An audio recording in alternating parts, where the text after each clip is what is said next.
So today's daf is daf lamed hey, and we'll just start here on the bottom of lamed daled lamed bey, so we could just have a takeoff, a good takeoff.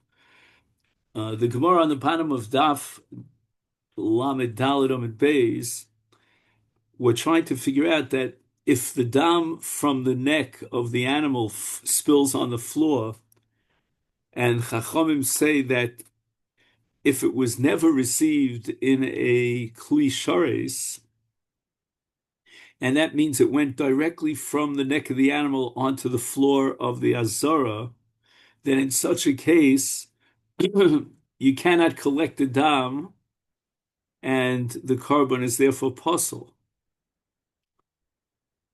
So the Gemara wants to know, how do you know such a thing? Maybe, the Chachamim are of the opinion that in a case where the dam went directly onto the floor and there was never a Kabbalah in a Klishares, then you could never collect that dam. Omolahem. So this question was raised to Rabbi Yehuda, and on the top of Daf Lamed Hey, Rabbi Yehuda responds and he says, Afa ni lo amarti elik sheniskabel bekli. According to my opinion, Rabbi Yehuda, in the name of the Chachamim, the only time that the dam can be collected from the Ritzpas HaZorah and applied onto the Mizbeach is only when first there was a Kabbalah in the Klishares from the neck of the animal into the Klishares, and then it spilled on the ground.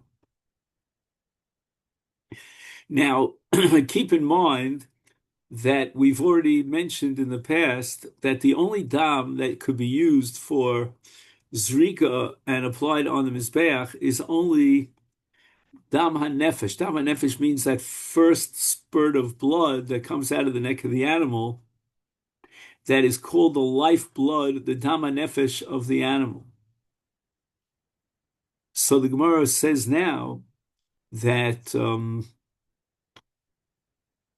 if the dam was received in a klishares, even if it spilled, you could collect dam that's still spurting out of the neck of the animal as long as it's dam tamtzis.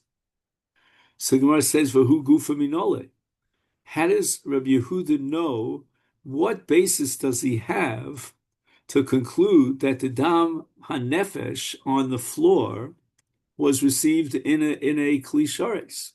We're talking about Erev Pesach. It's the 14th of Nisan. There's a massive amount of korbanos that are being brought, and there's dam all over the Ritzpas HaZorah. When you pick up that dam, how do you guarantee yourself that that dam was first received in a klisharis? Maybe it's dam that went directly from the neck of the animal onto the floor. So what solution have you, valid solution have you come up with by assuming that the dam that you're collecting from the floor was first received in a klisharis? Maybe it went directly from the neck of the animal onto the ground. So the Gemara answers Konim's reason. Okay, now this is complicated because Konim's reason works in two different directions. Konim are diligent. So on the one hand, the assumption is that they immediately, as soon as the dam spurts out of the neck of the animal, they're ready, there and ready to collect it in the klishares. So therefore, any dam on the ritzpah, we can assume first came into a klishares, and therefore you could collect that dam. But on the flip side of it, as a result of the fact that Kohanim has reason, Avdin Hayo Umishtapchin, they work at a very quick pace. They speed up the pace of their avodah, especially on the 14th of Nisan, when there are lines waiting to bring their korban pesach, and therefore in their haste they may actually pour dam onto the floor, meaning that the nishpach situation from the klishares is quite common. So therefore, Rabbi Yehuda understands that you can gather together the dam from the Ritzbas Hazora, assume that Kohanim's Rizim Haim, and therefore that dam was first received in a Klishares, and then it fell from or it spilled over from the Klishares because the Kohanim was Rizim and they're working at a very, very fast pace. So the Gemara asks another question. Now, we've been talking until now about dam hanefesh. The dam hanefesh is that lifeblood that comes out that keeps the animal alive. After that dam, there's other dam which is called dam tamtzis. And the premise of this Gemara's question is that dam tamtzis is possible for zrik al gabi mizbeach. So how can you guarantee that the dam that you find on the floor is definitely dam nefesh? Maybe it's dam tamtzis. And the Gemara answers, Rabbi Yehuda Tamei di Omar dam tamtzis kori dam. Rabbi Yehuda has a very unique, radical opinion about dam tamtzis. And he's of the opinion that any dam that's called dam, I'll explain what that means in a minute, is royal izrik al gabi mizbeach. Now, that status of dam, does it apply only exclusively to a dam hanefesh, or does it apply, and we can extend it to apply even to a dam tamtzis? So the Gemara is going to say that if you want to know which dam has, as we call it in Lumdus, a shame dam, means it's classified as dam, then klach take a look at the halacha of Iser Achilas Dam. The Torah prohibits us from an intake of dam, and that's a very severe Iser Tzachiv Kares. What would be if a person ate dam that was dam tamtzis? The Sanyo, and on that issue, we have a statement of Rabbi Yehuda in a brisa. Dam tamtzis bazhara. According to the Tanakama of this brisa that we're studying right now, if someone has an intake and he consumes dam tamtzis, which is not the dam hanefesh, then he's potter from kares. And why is he exempt from kares? He's only included in azhara because it doesn't have the shame dam. But in the brisa, Rabbi Yehuda's dissenting opinion is recorded, and Omer bekares. He holds that there's a full-fledged shame dam with regard to dam hatamtzis. And therefore, since Rabbi Yehuda holds that dam hatamtzis has the same status as dam hanefesh with regard to the Isur Kares for Achilas dam, therefore we're going to extrapolate from that by analogy that the dam hatamtzis is also considered dam as far as zrik al gabi mizbeach. So Rabbi Yehuda l'shitase, in other words, being very consistent with his shita about dam tzadtzis, allows you to collect the dam from the Ritzpas Hazara with the assumption that that dam would be fit for zrik al gabi mizbeach, because even in the worst case scenario, if it's not dam hanefesh, it's the dam that spurts out after the dam hanefesh, which is called dam hatamtzis, that too is considered dam. But now the Gemara is going to say that maybe there are tzvei dinim. Maybe there are two different dinim. There's one din of dam as far as the Isur Achilas dam, and there's another status of dam as far as zrik al gabi mizbeach. V'amar Rabbi Lozo, we have a statement Rabbi Lozo, Mod Rabbi Yehuda l'ni kapar she'enim mechaper. Rabbi Yehuda, according to Rabbi Lozo, has a pasuk from which he determines that as far as dam kapara, meaning the dam that's zrika al mizbeach is concerned, only dam hanefesh is royal zrika, but not dam hatamtzis. So that even though as far as consumption and the violation of Isur Achilas dam is concerned, Rabbi Yehuda maintains that dam hatamtzis is included in the Isur Kares, but not as far as kapara is concerned. Shenemar, what is the pasuk that he derives from in Vayikra Perek Yud Zayin? Ki adam hu banefesh yechaper. So the Torah adds the word yechaper to discuss and limit our discussion to dam that's used on the mizbeach to generate a kapara for the carbon. And the Torah says adam banefesh, that it's specifically the dam that's the lifeblood that comes out first, Dam nefesh yotze bo kori dam. As far as kapara is concerned, only the dam hanefesh that comes out first is considered dam. She'ein hanefesh yotze bo ein kori dam. But the dam atamtzis, which is already the dam that's, it drains out of the animal after the lifeblood has already been removed, that's not considered dam mechaper. So now the entire presentation of how we interpreted Rabbi Yehuda falls by the wayside. We tried to say that according to Rabbi Yehuda, you're allowed to collect the dam for the ritzis pazora because even in the worst case scenario, if it's dam tamtzis, it still has a shame dam. The answer is no. That interpretation cannot be maintained because dam tamtzis, as far as kapara and zrika gamizbech, does not qualify as dam. So don't draw conclusions and analogies from the fact that this dam atamtzis, according to Rabbi Yehuda, is dam as far as achila and achiv kares. That has nothing to do with kapara gavi mizbeach. Ella, but rather we have to reinterpret Rabbi Yehuda. Rabbi Yehuda l'tamei diomar ein dam mevatel dam. Okay, so here we get into a sugya that we learned actually at the end of Avodah Zarah, which is called taroves min b'mino. So when you have a mixture of two things that have the same tam, then Rabbi Yehuda has a unique shita that afilu be elef lo batel. No matter what the ratio is, even 1,000 to 1, there's never bittel, because the two items, the two foodstuffs, or whatever it might be, strengthen each other. They integrate to form one entity, and there's no bittel, because bittel only applies, according to Rabbi Yehuda, when it's one tam pit against another tam. But if they're the same tam, then it's not batel. Now, what happens when dam tamtzis comes out after the dam nefesh and falls on the floor? Well, guess what?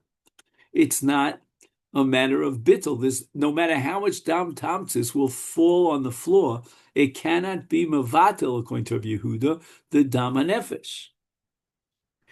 The Omar ain't dam mevatel dam. So therefore, when we have a taroves, and even if the rove, the vast majority, the volume of dam here is dam hatamtzis, which is not roy lekapara, it doesn't matter, because even if only a tiny drop of dam hanefesh fell on the floor, it's still valid to do the zrika of that dam, because that dam will be dam kosher. It's not batel. There's no power in the dam hatamtzis to be mevatel that dam. Now, all of this is what I call round number 1 in Rabbi Yehuda. Now we get to round number 2.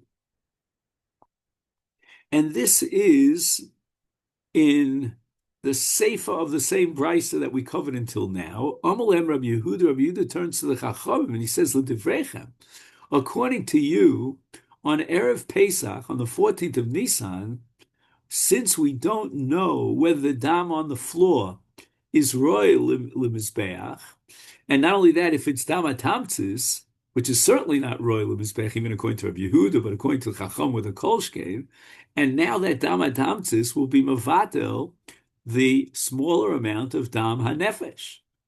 So what happens to the dam on the floor is that it's completely invalid. There's no way you could use it for a korban. And then what you should do is put it into the pipes that led outside. Liquids would be led through these pipes outside to the Beis HaDefshin, and therefore they were burned outside the environs of the Mikdash. But instead, we have a brisa that records that pokikin hazara. Pokin hazara means that any of the pipes on the bottom floor on the floor of the hazara, which would lead the dam out of the Mikdash, are clogged up. They deliberately clog them up so that the dam will gradually collect until it's knee-high. So therefore, why do you do such a thing? Why are you artificially involving a situation where you collect the dam when that dam is possible? Let it go out of the Beis HaMikdash. Or Mulo, they responded, this is a mind-boggling Gemara. Shevachu lebnei Aaron sheyelchu sheyahalchu al ad arkavoseim b'dam. This seems to be a strange halacha for our ears, but I guess within a certain sociological context, it shows chiba. There's an expression, a reflection of the love for the avoda when the Kohanim are knee deep in blood. So we want the blood to be, if it's clogged up, it backlog. What's the word I want to use? It backlogs, until it really reaches a high level. And you and I would have put on boots, high knee boots, those boots of the Rangers and so forth and so on, because who wants to walk, in bare feet with dam coming up to my knees? But for the Kohanim, the Gemara says in the name of the Chachamim, that's considered a shevach.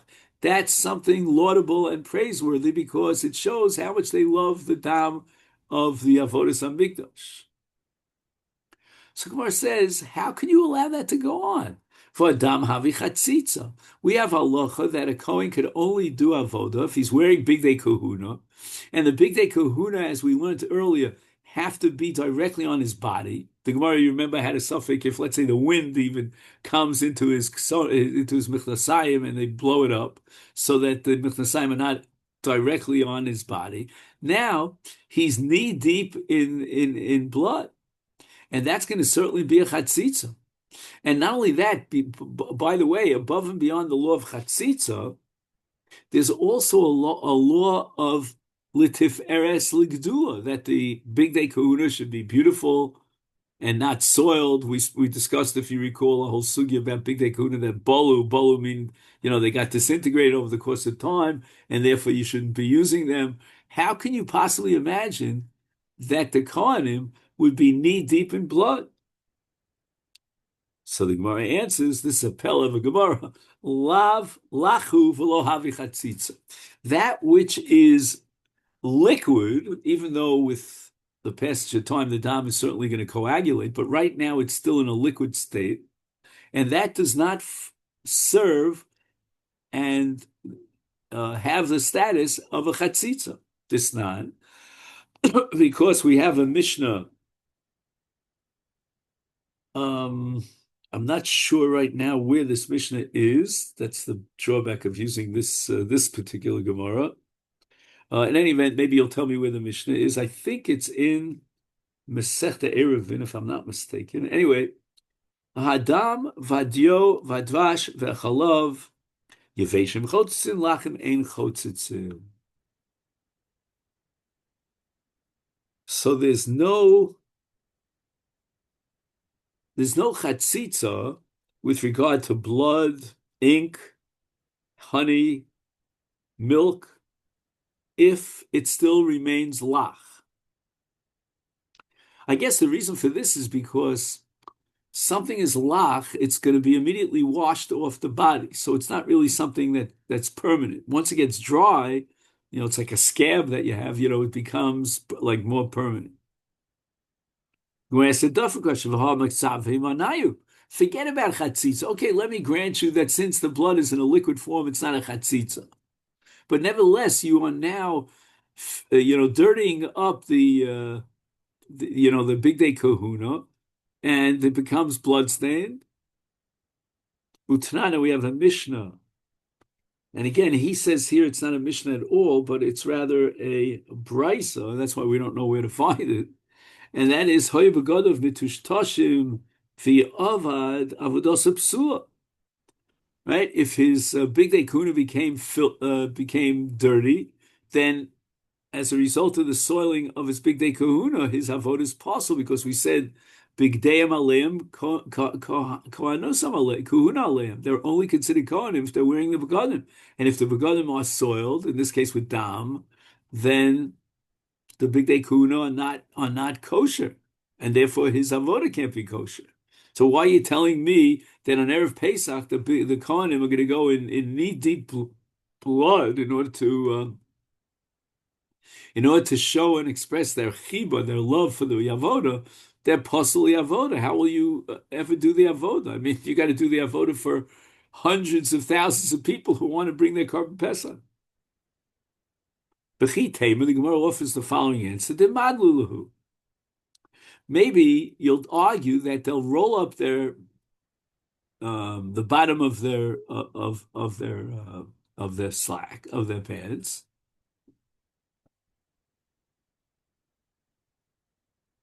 For Tanya, we have a price of mido kimidasa shelo yechsa v'lo yosir. Right, the begodim have to fit a person's height exactly, and we have to measure out the big day kahuna subjectively for each particular Kohen. And now you're going to tell me he's going to roll up the what do you call them? The cuffs, the sleeves. I don't know what you call it on the bottom of your pants. And if he rolls them up, then he's walking around with big day kahuna that don't fit him. They only come up to his knees. So in order to resolve this issue, the Gemara now changes the entire meaning of the Brisa. And what the Gemara is talking about, the Brisa, I should say, is talking about, is not that the Kohanim are going to perform the avoda, but rather bolachas evarim la kevesh, the lav avoda. So again, this has to be taken under advisement as a separate sugya as to what the status of holachas evarim la kevesh is, meaning after the zrikas hadam, then that which has to be burnt on the mizbeach is taken up a ramp.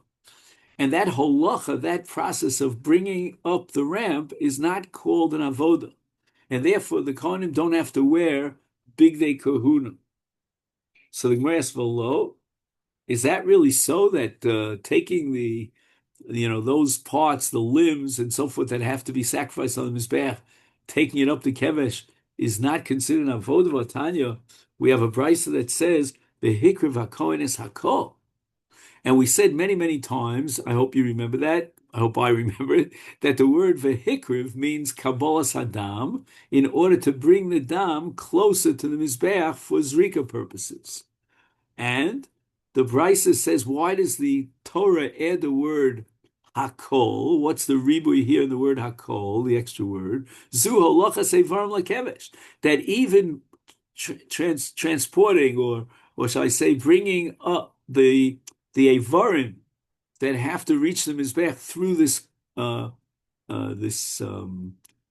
ramp, which we call a kevesh, that too is considered an avoda and vehikriv hakohen. So it's considered avodas hakohen. So once again, how can you tell me that they're knee deep in blood and they're rolling up the bottom of their pants?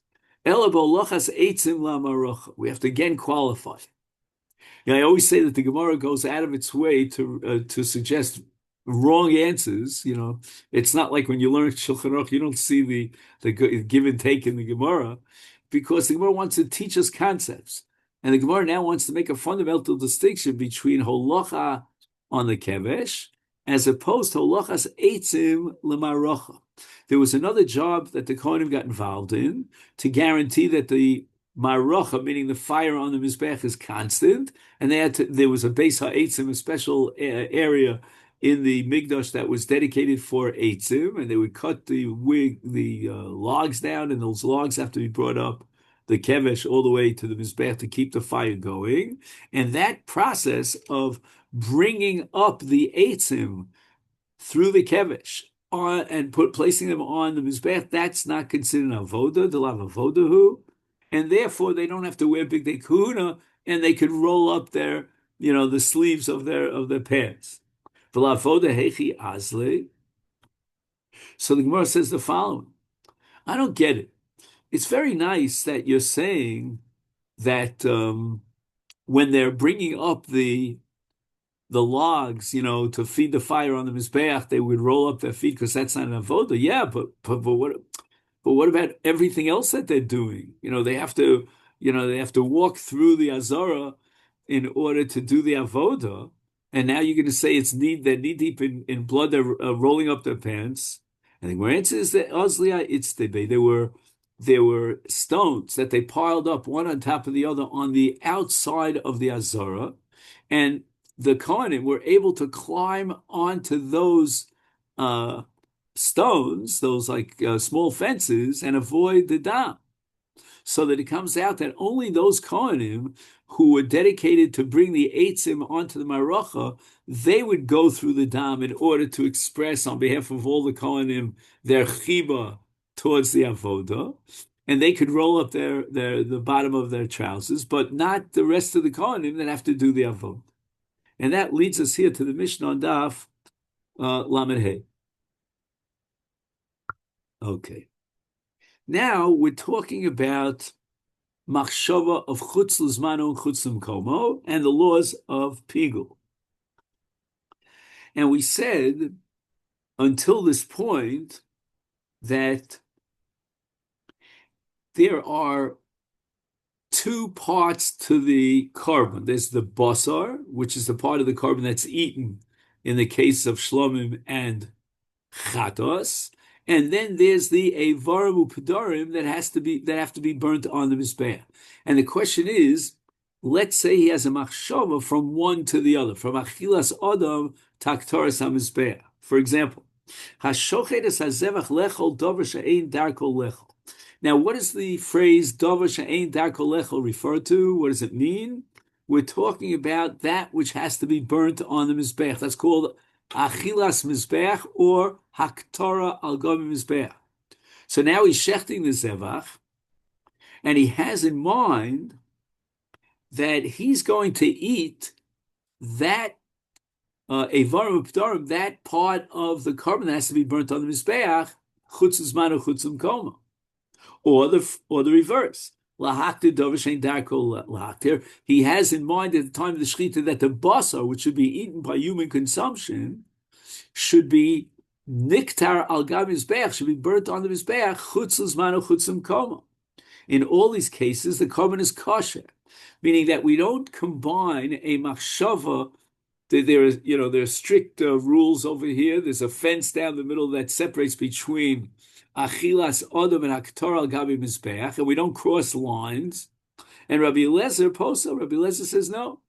We can integrate a machshava from one kind to the other. So if at the time of the achila if at the time of the shechita he has in mind that the achila should be of the evarim term that on niktarim al gam mizbeach, or the reverse, if at the time of the shechita he has in mind that the evarim niktarim should be eaten by adam, and in both cases chutz zman or chutz l'mkomo, Rabbi Eliezer says that it is possible. Now, lechol dover shedarko lechol ulahaktir dover shedarko lahaktir, but pochos mikazayis. Here's a case where, if not for the two extra words, pachos mikazais, the Rabbanan would be on board that we have here a machshava poselis, and in the case of chutz zmano, a machshava mefagelis, it's pigul. But he had in mind that the eating of the basa that he's supposed to eat, of chatos and shlomim, should take place chutz zmano, with a chatzi zayis. Now we have the reverse case. Yeah, kosher, excuse me, before we get to the reverse case, right? Kosher. In other words, the machshava mefageles to generate pigul has to be a machshava of an achila. And this pachos mikazais does not qualify as an achila, because we have a rule, ein achila pachos mikazais. Lechol kechatzi zais lahaktir kechatzi zais. Oh, now we have a more complicated case, because he had a double kavana, one on a chatzi zayis and one on another chatzi zayis. He had a kavana on a chatzi zayis of basar, and he had a kavana of a chatzi zayis of haktorah. Can we integrate the two? And the answer is no, and therefore kosher. But now the question is, what about Rabbi Eliezer? And Rabbi Eliezer's opinion is not quoted here. Apparently he agrees. What principle underlies this halacha that the korban is valid? Shein achil v'haktor mitztarfen. When you have a chatzi zayis of achil and a chatzi zayis of haktor, they cannot be combined. And apparently even Rabbi Eliezer could accept that. So the Mishnah is telling me that even Rabbi Eliezer, who usually integrates, but here he wouldn't integrate because a chatzi zayis cannot be integrated with a chatzi zayis. Weiter. Hashochet es hazevach lechol kizayis min ha'or. Okay, now we have a whole long list. We'll go through the list of those parts of the animal that are not edible, and therefore they're not subject to the law of pigul. Pigul, again, as we said over and over again, applies to achil. So what do we have on this list? Let's go through it. First, we have or, right, hides. Nobody eats hides. Rotev. Now, rotev might fit in a different category, which has to be analyzed, and that's called davar she'eino chashuv, right? Now, why is rotev eino chashuv? We have a principle called katam ki ikar doraisa, and the gravy has absorbed the tam of the basar. So apparently, what this mission is telling you is that although in Hilchas tam ki ikar, and therefore the gravy, the rotev has the status of basar, but nevertheless in karbanos, as far as kashrus is concerned, we don't consider it basar. In other words, the machshava of achila chutzes manachitzim komo in kodshim, in order to generate a psul of pigul, only applies to that which is concrete, so to speak. It's be'en. It's not tam. And that's the chaf adimya of tam ke ikar, but it's not ikar. Then we have menakipa, which is the, when you put, like we discussed this with regard to wine, if you remember, that the sediments of the wine sink to the bottom. And here we're talking about different pieces of meat that are being cooked, and then some of the meat sinks to the bottom of the pot. Umina ol. Okay, here's a whole issue about what the word ol means. According to Rashi, ol is the sinew of the neck, which is very tough and inedible. The Rambam, in his Pirush HaMishnah, says that ol refers to shreds of flesh that remain attached to the hide, and they're not significant. As we said before, there's no chshivus, and therefore you cannot create pigul in a machshava of the ol. And Tosas learns that ol is dead flesh that would be cut away if the animal were alive. Okay. Then we have minatzomos, bones, minagidin are sinews, minakarnayim are the horns, minatlofim are the hooves, and therefore chutzes manu chutzim komo kosher. Right? These are not subject to a machshavas pigul because they don't have chashivus and they're not called ochel. V'ein chayovin alem mishum pigul.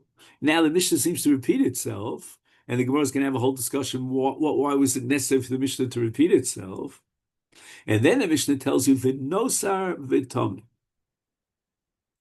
In any of the above cases, if the animal was left over, the meat of the animal was left over past its allotted time, it becomes nosar. But nosar, which is a very severe isur, does not apply to all the above, the hooves and the hides and the horns and so forth and so on. And a tamei, if we know that a tamei who eats kodesh is chayiv kares, but in this case, if a tamei eats the hides of the carbon, he's not chayiv. Hashochet es hamukdoshim, the Mishnah continues and says that he had in mind when he shechted the animal, or we'll see the case of a bird with his malika instead of shchita, lechol shalil o shilya b'chutz. Now here we have a case of chutz li zmano, even though the word chutz usually means chutz l'mkomo, but here in this case, again, we're not going to go through the long discussion here, it means chutz li zmano, which is a machshavas pigul. But however, his machshavas pigul was on the fetus inside the animal's womb, or on the shilya. The shilya is that sac that comes out after birth. And these are not considered basar. Normally you wouldn't eat them. Nobody wants to eat the dead fetus. I guess if you're desperate, maybe you would. It's low pigul, even though he had a machshava of chutz lizmano, but nevertheless, not on this part, because this part of the animal is not subject to achila. Hamolek es hatorin, torin or tar b'nayona are kinds of turtle doves that are brought on any carbon of ophos. And again, as we said before, he does malika, and he had in mind at the time of the malika, lecho beitzeim b'chutz. He wants to eat the beitza right? The egg that's inside the I always forget which one is female, the rooster? No. Anyway, inside the chicken, we'll call it, and low pigel. So the beitza is not considered really part of the offering, part of the karban, and therefore any machshavas chutzes mana chutzim komo on the beitza would not generate pigel. Likewise, chalav mukdashim, right? Milk. Let's say after he shechs the animal, there's milk inside the animal, or beitzei torin, or eggs of these turtle doves. Ein chayovin alem mishum pigel.